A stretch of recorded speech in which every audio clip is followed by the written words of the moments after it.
Pessoal, vamos falar sobre a situação na Ucrânia, o que aconteceu nas últimas horas na frente de batalha. Vamos falar sobre os russos que atingiram uma represa em Kryvyi Rih, o que isso significa. Vamos falar sobre o Putin que sofreu um atentado, aparentemente. Vamos entender essa história direitinho. Esse vídeo é o nosso vídeo do dia 15 de setembro de 2022. As notícias aqui foram sugeridas por Sagat Bordiev, Leonardo Faust e várias outras pessoas. Obrigado aí ao pessoal que sugeriu as notícias, obrigado a você que está assistindo o nosso vídeo. Se você gosta do nosso conteúdo, por favor, deixe o seu like, se inscreva aqui no canal, né? Pois bem, em termos de linha de frente, não tem grandes mudanças de ontem para hoje. De novo, a gente imagina que o exército ucraniano aqui na região de Kharkiv está consolidando os ganhos nas posições que eles estão aqui. Como eu já mencionei para vocês, esse mapa aqui não mostra isso, mas aparentemente eles já estão sim do lado esquerdo do rio Oskil, que é esse rio que corta aqui, pelo menos em dois pontos, aqui em Kupiansk mesmo e em Borova. Tem, como a gente viu no vídeo de ontem, alguns outros analistas que vão bem além, dizendo que os ucranianos já estão aqui próximos a Kremina, né? Mas, por hora, a gente ainda não tem uma posição firme sobre isso. Vamos aguardar a gente ter uma visualização mais certa disso daí, né? É esperado essa diminuição de ritmo, como eu falei, para eles consolidarem a área. Evidentemente, eles têm que fazer isso. Eles não podem ficar usando a logística esticada desse jeito. Isso foi uma das coisas que atrapalhou os russos, inclusive, nessa guerra, né? Bom, houve tentativa de avanço russo aqui na região de Bakhmut, mas dessa vez sem nenhum sucesso. E, aliás, também ontem ficou claro que não houve avanço também ontem, ao contrário do que disseram alguns analistas russos, né? Então, a frente aqui está basicamente parada neste momento.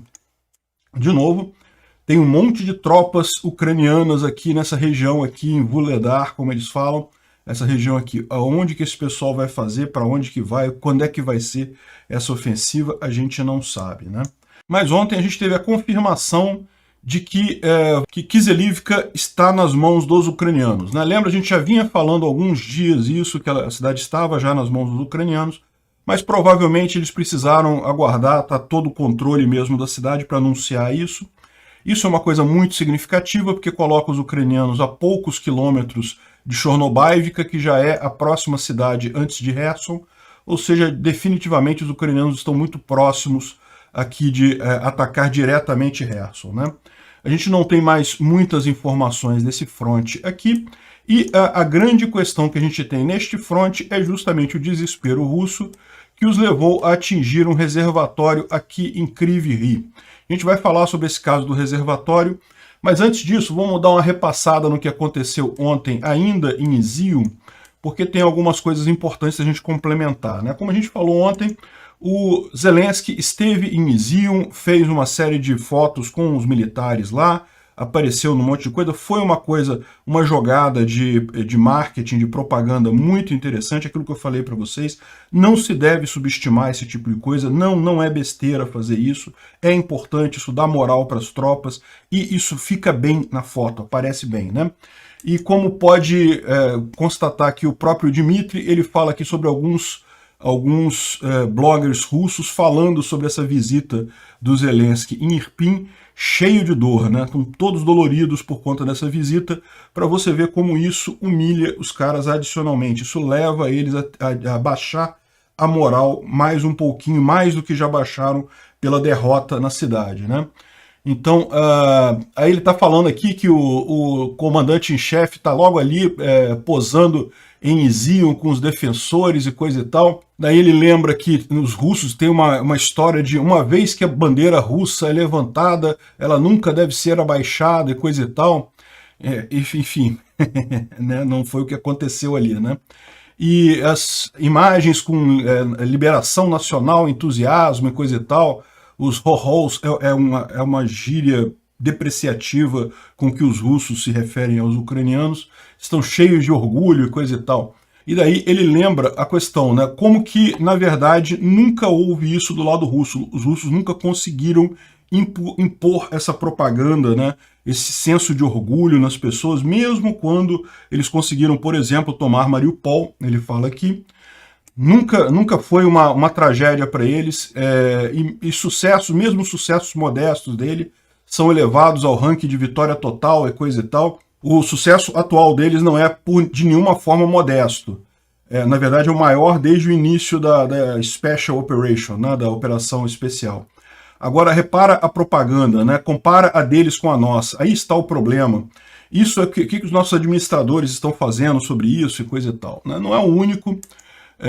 Também tem outros aqui dizendo que, olha só, a chegada do Zelensky em Zion, mais uma vez, demonstrou alto nível de planejamento da operação especial militar. Ele está sendo irônico aqui, né? E a competência do staff general russo, que conseguiu jogar uma provocação grande nos ucranianos de forma adiantada, né? E rapidamente, bem a tempo certo, reagrupar as tropas para permitir, se possível, o cara chegar lá em Izium, né? Enfim. Na verdade, eles estão dizendo que eles reagruparam as tropas bem a tempo antes do Zelensky chegar, senão se o Zelensky ia chegar lá com as tropas russas, né? O cara tá brincando aqui, mas justamente você vê que o pessoal ficou dolorido com isso, né? Tem dezenas de casos de brincadeiras dessa, né? Sobre essa diferença, sobre essa ação do Zelensky lá em Zion, né? Inclusive comparando com a forma Putin de ver as coisas, né? Realmente é uma coisa que chama a atenção. E o Zelensky estava com um patch no ombro dele lá na visita que dizia ou Ucrânia ou morte, né? Tá copiando, na verdade, sabe que essa frase independência ou morte que o Dom Pedro I teria dito aqui no Brasil é uma frase que já é usada há um monte de lugar, um monte de tempo. Nos Estados Unidos já tinham usado ela também. Enfim. E daí a gente chega num ponto que eu acho muito interessante, que o próprio pessoal lembrou aqui na coisa, a incompetência russa em gerenciar propaganda, né? Os russos, que a gente sempre julgou serem muito capazes nessa área de propaganda, muito fortes nessa área, né? Sempre foram, na verdade, né? A União Soviética sempre foi muito forte em propaganda, falharam miseravelmente. E tem um especialista aqui que tem a mesma opinião que a minha, Gavin Wild, e o que ele fala é o seguinte, que a Rússia superestima a capacidade de convencimento das redes sociais. Existe na Rússia uma visão de que toda verdade é relativa, tudo você pode manipular e pode jogar um spin, pode alterar e coisa e tal. E eu concordo que muita coisa é relativa, muitas coisas que acontecem no dia a dia são realmente, você pode ter visões diferentes da mesma coisa, e nesses casos é possível que uma boa máquina de propaganda, de fake news e coisa e tal, possa distorcer para um lado ou para o outro, mas isso tem um limite, né? E esse é o problema que o pessoal russo está enfrentando nessa guerra. Ficou muito claro que é uma guerra não provocada. A premissa inicial do Putin, de que ele estava invadindo para liberar a LDR e DPR, furou completamente, né? Quando ele tentou invadir toda a Ucrânia. Não tem lógica nenhuma isso. Foi claramente uma invasão, claramente foi uma iniciação de violência, né? Iniciação de violência é um conceito do PNA. PNA é o princípio da não agressão, o princípio basilar do anarcocapitalismo, e que justamente diz que você não pode iniciar agressão contra a pessoa pacífica, né? Você pode usar agressão, você pode usar violência, desde que seja em resposta a uma agressão anterior e de forma proporcional para se defender. Enfim, quando você esbarra em coisas factuais, em fatos reais, você tem dificuldade com essa sua tentativa de distorcer a mídia, né? Então achei bem interessante, isso mostra a importância dessas ações do Zelensky e como a propaganda, a máquina de propaganda russa não está conseguindo fazer grandes coisas, né? Bom, ontem aconteceu uma coisa curiosa, o Zelensky ele voltou de Irpin para Kiev, né? E quando ele estava chegando em Kiev, houve um acidente com o carro dele, né? Tem aqui eu não vou passar muito do vídeo, porque aparece a pessoa ferida, mas, segundo estão dizendo, foi um acidente de carro normal. Um outro carro de um civil bateu no carro do Zelensky, o Zelensky não se machucou, o motorista do Zelensky teve ferimentos leves, o cara do outro carro ficou bastante ferido, dá para ver aqui, esse aqui é o cara do outro carro que está sendo tratado aqui, né? Teve que ser levado uma ambulância e coisa e tal. Estão investigando para ver se tem alguma coisa, mas em princípio não teve nada demais. Foi realmente um acidente de trânsito o que aconteceu, né? E o Zelensky, ontem mesmo à noite, ele fez um discurso lá na televisão ucraniana, mas ele já fez um discurso falando sobre justamente o ataque à represa em Kryvyi Rih, que a gente vai falar agora em seguida, e chamando os russos de... falando que eles são fracos, né, estão lutando contra civis, fogem da batalha de frente com os ucranianos, fugiram lá em Zium, fugiram em Kharkiv e agora ficam atirando em civis, danificando infraestrutura civil, né? Mas vamos entender exatamente o que aconteceu. Houve, de fato, um ataque a uma represa em Kryvyi Rih, tá vendo? Alagando uma boa parte da cidade. Aqui, Kryvyi Rih, é essa cidade aqui. Aliás, diga-se de passagem, é a cidade natal do Zelensky, ele nasceu nessa cidade. E ela tem aqui, dá para ver, um grande reservatório de água aqui, e uma represa nessa região, aqui é o rio Ingulets, então ela é banhada pelo rio Ingulets, e o que os russos fizeram? A gente tem aqui a imagem, né, da represa. Ela foi atingida por 6 ou 7 mísseis de grande porte, mísseis grandes mesmo, em cima das comportas, então danificou algumas das comportas, e com isso... Acho que tem uma imagem da comporta aqui, tem a imagem da comporta dele. Aqui já é o conserto, tá? Eles já estão consertando a comporta lá dessa represa, mas com isso, evidentemente, liberou uma grande quantidade de água nessa represa, né? E vocês sabem, atacar represas e outras coisas de infraestrutura assim é crime de guerra, conforme a Convenção de Geneva. Os russos não estão nem aí para isso, a gente já sabe disso, já ignoraram totalmente esse negócio, né? Por que isso é crime de guerra? Isso é crime de guerra porque é o tipo da coisa que prejudica muito mais os civis do que militares. Você pode dizer que existe um objetivo militar nesse ataque deles. Eu vou explicar para vocês qual é. Mas certamente isso daqui vai causar muito, mas muito mais dano a civis do que a militares, né? O que está acontecendo aqui, você vê o rio evidentemente ficou mais cheio. Esse aqui é o rio Ingulets, na região de Kryvyi Rih. E daí já tem as pessoas chorando porque perderam casa e coisa e tal. Tem aqui a imagem de casas alagadas na região e coisa e tal. Ou seja, está atacando os civis daquela região, né? Agora, qual que seria o objetivo militar disso aqui? Todo esse alerta aqui, ó, essa área foi evacuada, tá? Por quê? Essa área não alagou ainda. Os ucranianos já estão procedendo o reparo na represa, mas aí tem dois problemas aqui. O problema é o problema da Rússia voltar a atacar a represa. Eles já sabem, né? Eles querem... A gente vai explicar por que eles querem destruir essa represa do ponto de vista militar, mas eles podem atacar de novo essa represa. E não apenas isso, a represa ela ficou fragilizada, ela é feita de concreto, é uma estrutura pesada, eles estão tentando reparar ela, corrigir a coisa, mas é aquele negócio, existe o risco da represa romper sozinha. Então, nesse caso, as pessoas que estão na região mais baixa aqui da cidade vão ter que sair porque pode alagar a cidade completamente, né? Ou seja, é por isso que esse tipo de ação é proibido. Agora, qual que é o objetivo militar por trás dessa coisa toda, né? Você tem aqui o rio Ingulets, ele vem aqui, e ele é justamente esse rio Ingulets que passa aqui, divide boa parte das tropas ucranianas e russas nessa região aqui.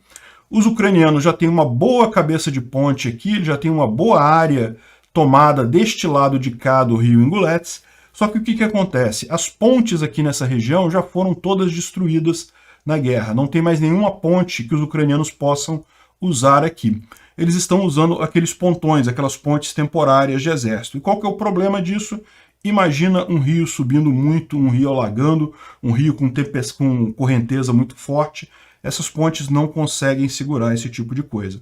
Então, o grande objetivo militar que os russos estão tendo aqui é justamente tornar esse rio intransitável para os ucranianos. Evidentemente que isso também prejudica os russos também não vão ter condições de avançar nessa situação, podem até ser prejudicados em alguns lugares com alagamento, não tem muito como prever o que vai acontecer nas cidades para cá, pode acabar que os próprios russos vão ser mais prejudicados que os ucranianos, mas essa é a lógica por trás da ideia, né? Os russos querem dificultar a travessia do rio Ingulets nessa região, e com esse ataque à represa, é possível que eles consigam isso, é possível que eles dificultem que os ucranianos atravessem a represa naquela região. De novo, é uma coisa absurda, um ataque que vai machucar muito mais os civis do que os militares têm outras maneiras de fazer isso. Neste momento, os ucranianos já têm uma boa cabeça de ponte aqui, então, ou seja, já não vai prejudicar tanto quanto se eles tivessem feito isso no início, logo que os ucranianos atravessaram aqui, quando seria muito mais difícil para eles se recuperar desse tipo de ataque.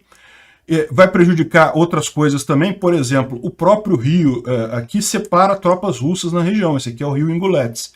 Então toda essa área aqui vai ficar mais difícil de ser atravessada também pelos russos, né? E isso pode deixar a região de Kherson ainda mais desprotegida, porque, lembra, os russos têm aqui a passagem de Nova Kakhovka, tem a passagem de Antonivka e a ponte, são as 3 únicas passagens aqui. A partir desse rio para cá vai ficar tudo com muito mais água, vai dificultar os próprios russos também atravessarem com barcaças do lado de cá. Então eles ainda vão ter a possibilidade de atravessar a barcaça do lado de Nova Kakhovka, mas a cidade de Kherson vai ficar isolada do lado de cá, vai ficar prejudicada com essa ação deles. Ou seja, dá para ver que é uma ação desesperada dos caras, é uma ação desesperada. Muito mais para causar dano civil do que para efetivamente resolver alguma coisa do ponto de vista militar, né? Enfim, vamos aguardar os próximos dias. Como eu falei para você, os ucranianos já estão trabalhando na restauração das comportas, né? Porque o que foi atingido, na verdade, foram as comportas. A represa em si, em princípio, não sofreu dano. Eles devem estar avaliando isso, lógico, mas o problema são as comportas. Não é uma coisa fácil de trabalhar. Vocês sabem, com essa água, nessa pressão correndo aqui, não tem nada que você consiga fazer para segurar isso de forma fácil, né? Mas enfim, eles estão trabalhando lá, imagina-se que vai ter alguma solução isso daí. Agora que os russos começaram a usar esse tipo de estratagema, os ucranianos têm que ficar espertos, né? Porque isso pode ser usado em outros lugares também, né? Eles estão falando aqui que com o ataque russo, a água chegou a subir a 1 a 2 metros em partes diferentes do rio, e nesse momento já baixou 13 centímetros, já começou a baixar a água, porque eles já estão fazendo trabalhos de contenção aqui, né? Enfim, mais uma crueldade russa sem justificativa nenhuma, no final das contas. 100 casas já ficaram debaixo d'água, já tiveram que ser evacuadas, né? Bom, e não foi só esse tipo de reclamação que você viu nos blogs russos ontem, também teve gente lembrando um fato curioso, né? Ao sair de Zion, Kupiansk e outros locais lá em Kharkiv, nós deixamos, isso aqui é um blog russo falando, né? Nós deixamos armazéns com munições. Questão, por que ainda estão intactos e são fotografados pelos ucranianos e mostrados como troféus? Eu não estou dizendo, eu não estou insinuando nada, eu estou dizendo diretamente, não temos nada para atingir esses depósitos de munição, porque já que nós tivemos que deixar esses depósitos para trás, é realmente impossível, pelo menos a gente ter certeza que será que a gente não pode garantir que os inimigos, pelo menos, não tenham acesso a essa munição, né? Ou a gente não tem as coordenadas dos nossos próprios armazéns com munição, né? E, bom, eu não sei a resposta para isso, eu imagino que no momento foi justamente por questão de pressa, os caras de fato fugiram, né? Operação barata voa mesmo, saíram correndo com a roupa do corpo, roubaram bicicleta para fugir de Zion. Então, eu imagino que os ucranianos, das duas uma, ou eles estão já transportando essas munições para outros lugares, ou eles estão deixando a munição lá e ficando longe desses depósitos, porque certamente os russos podem querer destruir essa munição que ficou por lá, né? Realmente, aquilo que a gente falou, né? O maior land-lease que os ucranianos estão recebendo é dos russos, no final das contas, né? Bom, ontem teve uma outra história que circulou aí, muito engraçada também, né? Que os russos estavam dizendo que atacaram uma barca com forças especiais ucranianas, né? E daí mostra aqui uma imagem do helicóptero chegando e coisa e tal, e atirando nessa coisa aqui e tal, e que isso aqui seria uma barcaça. Aí o pessoal olhou para esse negócio, não, isso aqui não parece uma barcaça, né? Parece um negócio muito maior do que uma barcaça. E de fato, rapidamente identificaram o que era. É isso daqui, ó. É um pilar de ponte, uma ponte que, quando os alemães ocuparam a Ucrânia na Segunda Grande Guerra, eles planejaram fazer uma ponte no rio Dnipro. Isso fica aqui, ó, perto da usina de Enerhodar. Seria uma ponte ligando Nikopol à outra margem aqui, nessa região em que o Dnipro está mais, tá um pouco menos largo, né? O Dnipro está um pouco menos largo. Então, eles chegaram a planejar construir essa ponte, construíram esse pilar aqui, essa estrutura aqui, mas como vocês sabem, eles acabaram também expulsos da Ucrânia na época, e daí não conseguiram concluir essa ponte, e isso ficou lá jogado desde então. Ninguém se preocupou em construir, em terminar essa ponte. Agora, repara, os russos viviam falando que os ucranianos estão tentando atravessar o Dnipro para chegar na usina de Enerhodar e coisa e tal. Será que é isso? Será que esse pessoal ficava vendo essa estrutura achando que era barco de ucraniano? Tem que ser muito burro para isso, né?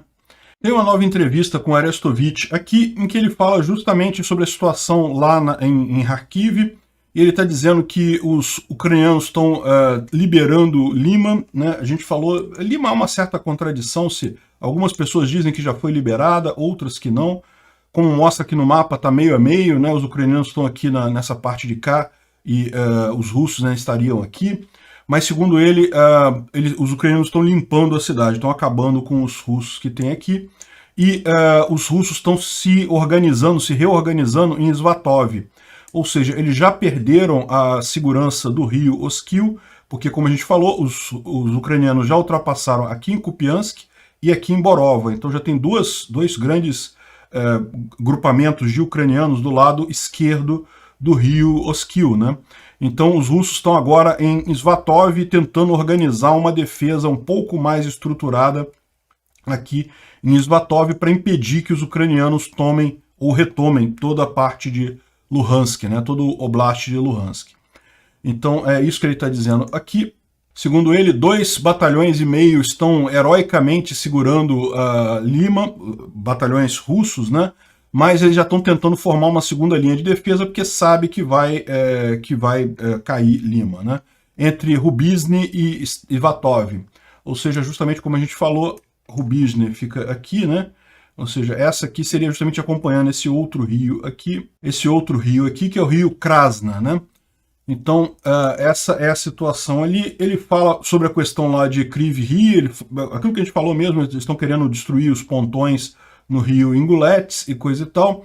Isso é o quanto eles estão preocupados com a contraofensiva, e segundo ele, devem ficar preocupados mesmo, porque os ucranianos estão chegando muito perto, né? Enfim, tem mais algumas informações aqui, mas a gente vai acabar falando mais adiante nelas, então eu não vou me alongar por aqui, né? O Instituto para Estudo da Guerra, ele traz uma informação interessante que, basicamente, o exército russo não está conseguindo mais guerrear. Quem está conseguindo manter alguma pressão na Ucrânia é o Wagner Group, é o grupo mercenário nazista financiado diretamente pelo Putin, né? E o grande, digamos, dono desse grupo, que é o Evgeny Prigozhin, ele está se estabelecendo como a face dessa invasão russa na Ucrânia. Isso daqui, eu se fosse ele, tomava cuidado com isso, porque como a gente já viu no vídeo de ontem, o pessoal na Rússia já percebeu que a coisa vai dar errado, e quem ficar com a cara desta invasão é aquele que vai ser culpado por isso, né? Mas ele aparentemente está tomando a posição de forma firme, né? Isso daqui mostra ele, o Prigozhin, pessoalmente indo numa penitenciária na Rússia para recrutar detentos. Eles oferecem o perdão da pena, então a pessoa, qualquer que seja a pena que ela tenha, qualquer que seja o crime que ela cometeu, se ela ficar 6 meses na Ucrânia, ela vai sair com registro limpo. Agora, o que ele falou, também, se você tentar fugir nesse meio tempo, você vai ser morto. Então, ele fala isso durante o vídeo de recrutamento. E a informação que a gente tem, eu não sei esse caso particular aqui, desta prisão particular aqui, mas a informação que a gente tem é que a taxa de adesão não tem sido muito grande não, tá? O próprio pessoal prefere ficar na cadeia lá na Rússia mesmo do que ir para essa guerra na Ucrânia, né? Война тяжелая. На всякие там чеченские и так далее. Близко не похоже. Sim, o perdão da pena e mais um monte de coisa. Pagamentos e coisa e tal, uma boa grana no final das contas. E mesmo assim estão com dificuldade de recrutar gente, né? Isso aqui é só uma curiosidade, essa aqui é aquela base russa em Saki, na Crimeia. Vocês lembram que teve foi atacada por ucranianos e coisa e tal, destruíram um monte de aviões e coisa e tal. E daí ela tem uma política para os soldados não usarem celular dentro da base, porque isso poderia indicar a localização deles. Eu não entendi muito isso, não. Todo mundo sabe onde é que fica a base, pô. Não tem muito de segredo a base, né? A gente sabe que usar celular na linha de frente, lá nas fronteiras, é arriscado, porque você está dando informação para o inimigo de onde você está. Principalmente russos dando informação para ucranianos. Embora os ucranianos também possam dar informação para os russos, se eles tiverem acesso à rede de telecomunicações, né? Mas aqui, dentro da base, a gente sabe que onde é que está a base. Todo mundo sabe onde é que fica a base, né? De qualquer forma, o costume lá é o pessoal pregar. Se alguém pegar um soldado com celular, ele é pregado nesse mural para ficar de alerta, né? Dá para ver que o pessoal não está muito bem de celular. Não tem os celulares aqui, ó, de bateria ainda. Caramba, aqueles antigão. Mais um trágico acidente e mais um grande magnata russo morreu ontem, cara. Muito chato isso. Parece que ele teve um ataque cardíaco, morreu sufocado. Morreu sufocado sem querer.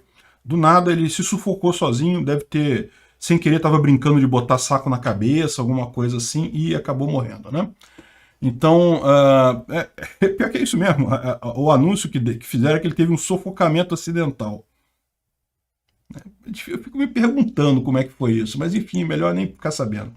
A von der Leyen, né? Ursula von der Leyen foi lá, a Ucrânia, está na Ucrânia hoje de manhã. Isso aqui ela chegando em Kiev e vai conversar com Zelensky. A ideia toda é deixar mais apoios claros ali ao Zelensky nesse período de guerra, reforçar que a Europa está do lado da Ucrânia, não teria como fazer de outra forma. Então é mais uma visita diplomática muito importante que está acontecendo hoje lá na Ucrânia, né? Agora, a gente tem outras informações muito interessantes do ponto de vista diplomático. Olha só, o Cazaquistão vai sair do CSTO. O CSTO é, digamos, a OTAN da Rússia, né? A Rússia tem um grupo também de outros países que assinam esse pacto de defesa mútua. Se um deles for atacado, os outros se comprometem a ajudar na defesa. É a mesma coisa que a OTAN, ou parecido com a OTAN, mas não é tão badalado e está perdendo o caminho, né? O Cazaquistão vai sair, já anunciou que em 2023 ele sai desse acordo com a Rússia, né? Desse acordo com o Putin. É o que a gente está vendo. O chefe do Cazaquistão, o atual presidente do Cazaquistão, ele não suportou a guerra da Rússia na Ucrânia, não reconheceu a anexação da Crimeia e das repúblicas do Donbás e agora está saindo deste acordo com a Rússia. Ou seja, a Rússia conseguiu alienar um grande aliado. O Cazaquistão é grande em termos de área, uma área enorme, mas não só isso, é uma região que tem muito petróleo, que tem muito gás natural, que pode competir diretamente com a Rússia e agora está saindo debaixo da Rússia. Por que eles estão podendo fazer isso? Eles sabem que o exército russo não teria condições de agora iniciar uma outra guerra com outra república. Então, o Cazaquistão está saindo desse acordo e o cara costurou a coisa muito bem costurada, tá? Porque imediatamente ele fez um acordo com a China. Olha que maravilha. Olha aquilo que eu falei para vocês, olha a merda que o Putin fez com o país dele. O Cazaquistão estava sob a esfera de influência da Rússia. A Rússia agora está fraca, não consegue fazer mais nada. O Cazaquistão falou, olha, eu não vou ficar aqui dando bobeira, não vou aproveitar para me separar da Rússia. E ele sabe que ele precisa de proteção, porque a Rússia, mesmo que seja pouco provável que ela faça um ataque, ela pode fazer.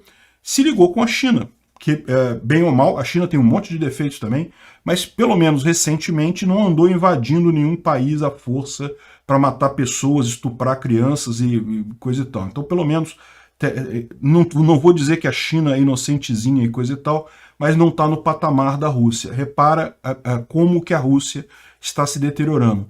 Com o Cazaquistão fazendo isso, as outras repúblicas aqui da região também, Uzbequistão, Turcomenistão e coisa e tal, tem um incentivo a fazer algo do gênero. Não fizeram ainda, continuam no CSTO, mas o incentivo está aí, né? Putin perdeu mais uma. E A Geórgia também fez um referendo para perguntar se os habitantes querem a guerra com a Rússia. E olha, arrisca dizer que sim, né? A Geórgia é esse país aqui, é um país que tem um problema similar à Ucrânia. O país se tornou independente da Rússia na época do fim da União Soviética, na verdade se separou da União Soviética, né, quando ela acabou, e só que a Rússia nunca se conformou com essa separação da Geórgia. Então, olha só, ela criou duas repúblicas separatistas aqui, que da mesma forma, a república separatista, entre aspas, não tem nada disso, é tropa russa que fica ali. E agora o pessoal está fazendo um referendo para ver se se entra em guerra mesmo e retoma essas repúblicas e coisa e tal. Olha só, para você ver o nível de degradação do exército russo, das forças armadas russas. É o que eles estão falando, os russos realmente não são mais vistos como alguma coisa potencialmente ofensiva, né? E bom, saiu a notícia ontem de que uma bomba foi jogada no comboio do Putin, né? Olha, sinceramente, eu não acredito nisso, tá? Isso aqui veio do canal do Telegram General SVR. Eu já falei várias notícias desse canal General SVR aqui, eu tenho ele no meu Instagram, eu acompanho ele, mas eu tenho muito cuidado com isso. Esse cara, ele alega... SVR é o Serviço Secreto Russo, né? Então ele se diz ser um general do SVR, ele diz ter informações secretas lá do Kremlin, né? Aí ele já falou que o Putin estava doente, que o Putin ia morrer, que o Putin não sei o que lá. Ele já matou o Putin umas 3 vezes e agora ele é o único canal que está falando dessa coisa da bomba no carro do Putin. Querem a minha opinião? Não acho que exista, não acho que aconteceu. Mas vamos ver, né? Tomara que tenha sido, tomara que tenham realmente tentado matar o cara. A situação é tão trágica lá na Rússia com essa guerra, é tanta coisa que o Putin conseguiu perder nessa guerra, que o pessoal já está se perguntando se o Putin, na verdade, não é o agente da CIA americano, né? Eu já falei isso para vocês, essa guerra ajudou muito mais o Joe Biden nos Estados Unidos do que o Putin no final das contas, em termos de ajuda, de fazer... Olha só o quanto que ajudou o Joe Biden. Primeiro, deu corpo a toda aquela teoria da conspiração que tinha lá sobre a Rússia ter ajudado o Trump nas eleições, ou sobre o Trump ser amigo da Rússia e coisa e tal, e a direita americana caiu como um patinho nessa história, ficou do lado da Rússia nessa guerra. Eu não entendi isso até hoje, pelo menos algumas figuras, né, não foram todos evidentemente, mas algumas figuras ficaram do lado da Rússia nessa história, o que ajudou os democratas demais por lá. E consolidou o Biden como um grande líder por estar ajudando a Ucrânia e coisa e tal. Enfim, só teve coisa boa para o Ocidente. Reforçou a OTAN. A OTAN estava morrendo, gente. A OTAN, há pouco tempo atrás, a Polônia tinha deputados defendendo sair da OTAN. Porque é um gasto e não tem nenhuma guerra, para que vai ter que ficar mantendo aquela coisa da OTAN e coisa e tal. Agora, com essa invasão da Ucrânia, o Putin reviveu a OTAN, ou seja, tudo que o Putin fez foi ajudar o Biden. Chega a ser impressionante isso. Realmente eu não duvido nada que ele seja um ativo da CIA. Obrigado por assistir o vídeo até o final.